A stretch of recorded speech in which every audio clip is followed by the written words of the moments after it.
네, 그러면 이제 두 번째 소식으로 넘어가서요. 오늘 에너지 전문가 나오신다고 해서 관련 소식으로 준비를 해봤는데요.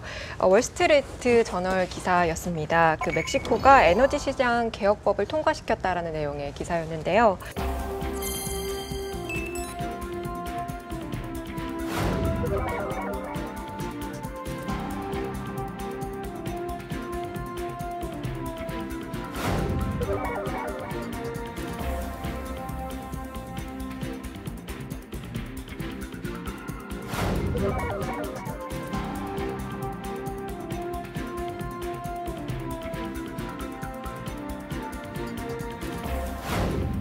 멕시코가 자체 에너지 개발을 시작했던 지난 1938년 이후 처음으로 이제 민간 기업이 멕시코 안에서 이제 석유를 생산할 수 있도록 헌법을 개정했다라고 하는데요. 이로 인해서 이제 걸프만 심해와 멕시코 북부의 셰일가스 광구 개발을 위한 수십억 달러의 유입을 기대하고 있다라고 합니다. 새로운 체계에 따라서 민간 기업은 앞으로 멕시코 정부로부터 라이센스를 받고 페맥스와 함께 이제 합작을 하게 되면 이제 생산물 분배 계약을 맺고 나서 그 이후에 이제 멕시코 안에서 생산이 가능할 것이다라고 이 기사는 설명을 하고 있습니다. 저는 사실 한 가지 궁금했던 게 멕시코가 76년이라는 시간 동안 국영기업을 통해서 이렇게 사업을 잘 하다가 이제 와서 왜 해외에까지 민간 기업에 이렇게 오픈을 하는지 조금 궁금하거든요. 지금 멕시코에 문제가 있나요?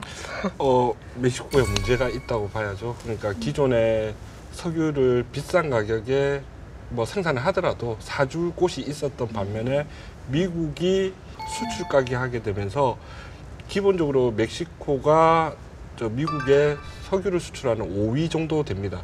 근데 수출을 못 하게 되니까 그러면은 더 낮은 가격으로 이제 석유나 가스를 생산을 해야 될 필요성이 있습니다. 그러면 대규모의 자본이 필요한데 그 자본을 외자를 유치해서 그래서 올리겠다는 생각이 있고, 그리고 멕시코가 세일가스 매장량이 세계 5위라고 지금 알려져 있습니다. 그래서 세일가스 개발하는데 기술이나 기술 부분들 정말 필요한 거죠. 그래서 메이저들이 들어와서 개발을 하는데 한다면 에너지 산업에서의 경쟁력을 하기 위해서는 불가피하지 않았나 그런 생각입니다.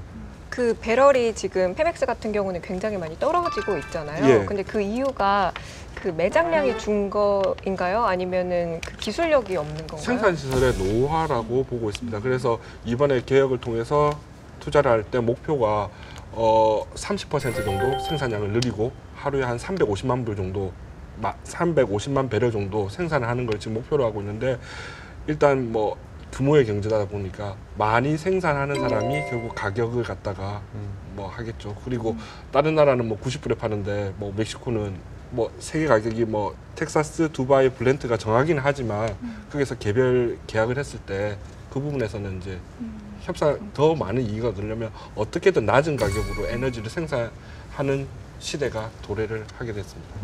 근데 저는 멕시코 얘기가 갑자기 나와서 든 생각이, 세계 최대 갑부 순위를 매기면 멕시코의 거대 통신 재벌인 카를로스 슬림, 예, 그 사람이 딱 떠오르더라고요. 그럼 결국 본다면 멕시코의 경제 구조가 뭐 빈부격차라든지 아니면 부의 집중화가 너무나 심해졌기 때문에 이런 조치를 내린 거 아닌가, 이런 생각도 얼핏 좀 해봤거든요. 사실 뭐 이 속사정이야 우리가 네. 이제 지구 반대편에 앉아서 다 알 수는 없겠습니다만, 석유를 국영 그 기업으로 가지고 있으면서 석유 그런 그 국영 기업으로 가지고 있다는 얘기는 재정 수입에 엄청나게 많은 부분들을 아마 석유에 의존하고 있을 거라고 봅니다.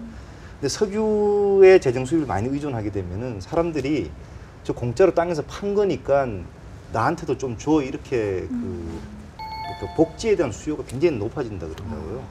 근데 그거 한번 올려버리게 되면은 다시 줄이지는 못하는데, 그렇죠. 석유 가격은 오르락내리락 하면서 석유 가격이 떨어졌을 때 아주 정부를 그냥 아주 고통스럽게 만드는, 석유가 나고 있는 게 오히려 그 재앙이 되는 그런 상황이 발생을 하게 되는데, 뭐 민영화를 한다 그러면은 좀 그런 부담에서 벗어나고자 하는 의도도 있지 않을까라는 얄팍한 기대를 한번 해보고 있습니다. 그 국영기업 공사가 가진 아주 장점이 있습니다. 물가를 갖다가 그 정부가 통제를 할 수 있습니다. 복지라든지 성장이라든지 배분 정책에서 공사는 굉장히 필요한 부분이 있습니다. 근데 공사 부분에서의 약점이라는 게 수익이 마지널하게 주기 때문에 한계적으로 주기 때문에 네. 재투자를 한다든지 기술 혁신을 새롭게 받아들인다든지 이 부분은 굉장히 어려울 수밖에 없습니다. 그러니까 우리나라도 공사들이 주로 뭐 전기료나 이런 것들을 80%의 가격에 원가의 80%의 가격에 주기 때문에 사실 재투자나 기술 혁신하기가 굉장히 어렵습니다. 그래서 멕시코가 드디어 이제 승부수를 던진 거죠. 그러니까 수출을 하는 제품의 가격 경쟁력이 떨어지니까 이걸 어떻게 해서든 효율성을 극대화시켜야 되겠다. 그래서 할 수밖에 없는 일이었고 이제 더 이상 버틸 수가 없는 거죠. 좌파 정권임에도 불구하고 이 부분에서의 경쟁력을 갖추지 못하면 향후에 굉장히 위험할 수 있다라는 측면이 강했던 것 같습니다. 거꾸로 조금만 생각하면은 그만큼 그 멕시코 석유공사는 골물만큼 골맞다. 또는 뭐 경쟁력을 그만큼 다 잃어버렸다. 뭐 그런 논리로 설명할 수 있을 것 같아요. 그렇겠죠. 이제 뭐 공사였으니까 이익 극대화가 아니라 이제 정부 지시에 순응하는 식으로. 사실 그 페맥스의 그 연금 부채를 가지고 굉장히 문제가 많았었는데 그 부채의 규모가 그 전체 GDP 한 10% 정도가 된대요. 근데 이번에 법을 통과하면서 그 부채를 이제 연방이 떠안게 됐다고 하면서 반발이 굉장히 많았다고 합니다. 그 메인 토크에서도 우리가 이야기했던 부분이지만 이제 해외 현지 진출에서 투자하고 있는 우리 기업들 많이 있는데 멕시코에 대한 진출 가능성이라든가 투자 가치 이런 부분들은 어떻게 볼 수 있을까요? 그 미국에서 세일가스 개발이 성공할 수 있었던 가장 중요한 요인 중에 하나가 정부가 깨끗합니다. 아까도 그 법률관만 돈 벌다라는 말씀을 주셨잖아요. 그러니까 협상도 되고 네. 근거들 되면은 네. 설득도 하고 이러는데 사실 미국 이외에 그 선진 지역이 아닌 곳에서 세일가스 개발이 힘든 이유가 계약의 불투명성이 아주 크기 때문에 문제가 있죠. 그런데 멕시코 같은 경우에는 뭐 OECD 국가 중에 하나니까 그러진 않을 거라고 봅니다. 그런데 정말 저 OECD에 포함되지 않는 국가에서 자원개발 사업을 할 때 가장 큰 어려운 점이 계약 파기라든지 뭐 인프라라든지 이런 것들이 문제가 굉장히 심각합니다. 그 전에 그 자리에 앉아서 이야기했던 우리 그 윤창룡 연구원 이야기는 조금 달랐는데요. 멕시코도 뭐 그저 그렇다면 좀 뭐 예 그 표현을 그대로 제가 옮기기는 조금 거시기 합니다. 거시기도 한번 옮겨주시죠. 뭐 그놈이다는 예, 그때 브라질인가요? 뭐 어디 한번 도매금으로 그렇게 평가를 한 적이 있었죠. 자 이제 뭐 여기까지 이제 이야기한 걸로 이제 마무리하도록 하겠습니다. 오늘 이렇게 그 주망대 함께 하신 소감을 우리 그 신 박사님한테 한번 여쭤볼게요. 정말 제가 사투리도 많이 쓰고 굉장히 힘든 자리였습니다. 그래서 뭐 오늘 잘 진행해 주신 덕분에 저 편하게 말씀을 드릴 수 있었고 그리고 제 연구 분야에 누군가 관심을 많이 가져주면 그만큼 저한테는 정말 도움이 되는 길이고 그 제 연구자로서 많은 앞으로의 도움이 될 것 같습니다. 그래서 이렇게 자리를 마련해 주신 것에 대해서 감사드립니다. 예, 말씀 너무 잘하시네요. 진짜 그 재밌었어요. 사투리 쓴 게 힘드셨다 그러면 저희들은 이미 여기 한 분 또 계셨네. 아무튼 근데 에너지라는 게 사실은 누구나 다 지금 사용해야 되는 거기 때문에 관심이 없을 수가 없어요.